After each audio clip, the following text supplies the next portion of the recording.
Yeah, I'm Joe Montalbano. I served in the United States Army, and I was an infantryman and deployed to Iraq in 2008 and Afghanistan in 2010, and lived in Germany for 2 years. So that was fun. Yeah, I wanted to do something new, something that's different from what everybody else has been doing with these songs, and I really just wanted to paint the picture of the good times. I want to leave the bad times in the past and remind people of the good times. There's a lull in some fights, and it's not just about a fight. It's about you spend a year deployed.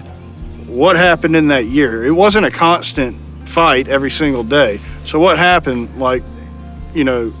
when you weren't firing your weapon? Let's tell that story. Let's talk about the pranks that you guys pulled on each other. Let's talk about, what made the camaraderie what it was.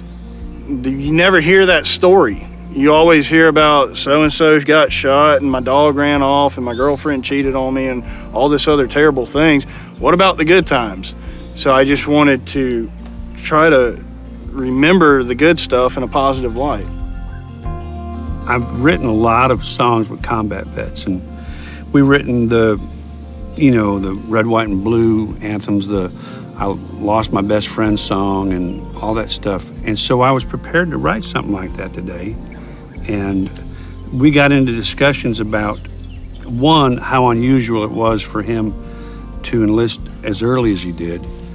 But the thing that was interesting was we started talking about how you have to find normal things in a very abnormal world to stay, if you will, sane, I've seen some film lately, and it's just kind of what we're talking about, where they're about ready to move out and rush this building or something like that. And one of the guys trips over his own feet and falls down on his face and stuff. Everybody busts out laughing right in the middle of a firefight, And it's stuff like that. I mean, just if we can paint that picture, I think it's a portal that a lot of the vets will be able to relate to.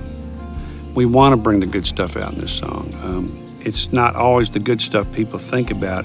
Their idea of the good stuff is, he fought a hard fight and then he died and we'll always remember him and stuff like that. And that's incredibly powerful stuff, and it needs to be told. But I think this needs to be told also too, so we're going to go after that.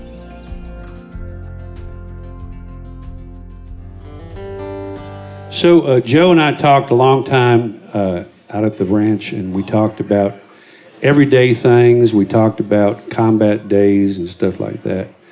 But two things that really pulled my interest was how young he was, and I see that so many times, especially with combat vets who are not crazy. They just want to do their part, and they don't want to wait till they get halfway through college and change their mind. They want to get right out there and be part of it and give something back. So Joe did.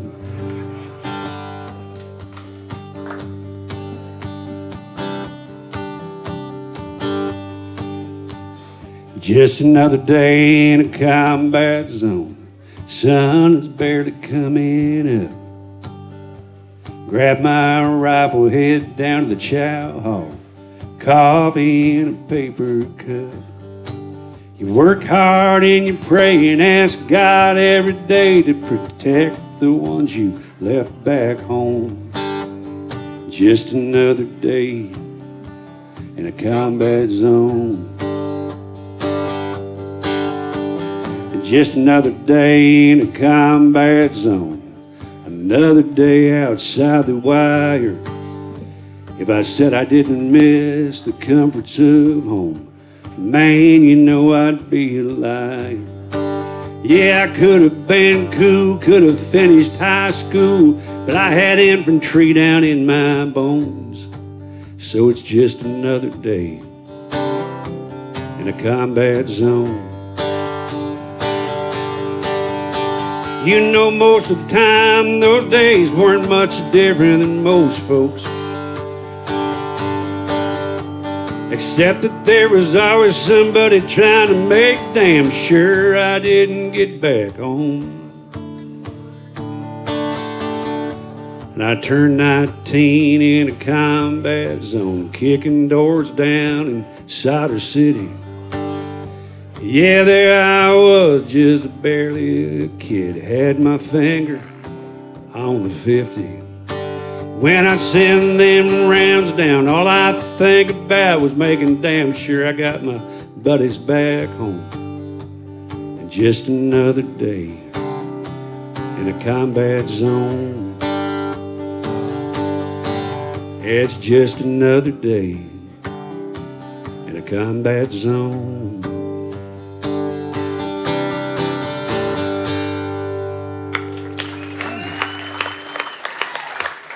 Yeah.